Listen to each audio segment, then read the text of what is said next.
Hello, and sorry for the bad lighting. This is just going to be a quick tutorial to some of my Ninja customers on why necessarily that a lot of components, the motherboard goes bad, that we do have to replace more than just the motherboard. This actually was bought from a big box store from one of my customers. It was bought, I would say, no less than a year and a half ago. It came with the Vista 64-bit operating system. It is a Pavilion P611 series. Because it was bought within such a short time frame of Windows 7 coming out, it was eligible for the Windows 7 upgrade.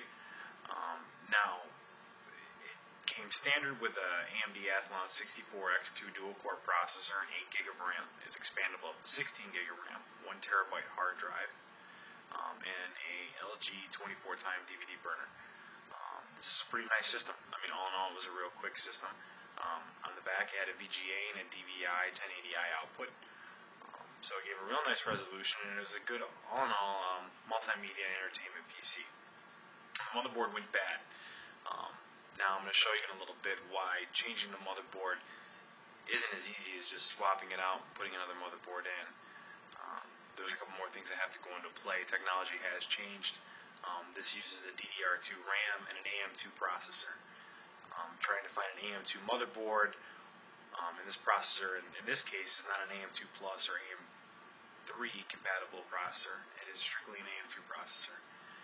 So by doing that, by swapping out the board, we have two options. We have the option of either going with a AM2 board that is identical to the one that's in, that would alleviate the fact that we would have to do a reinstall. So that would be nice to save the customer a little bit of money and a little bit of time on our half.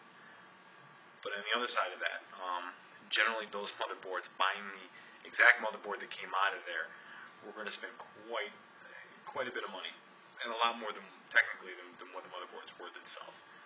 For the technology is outdated a little bit.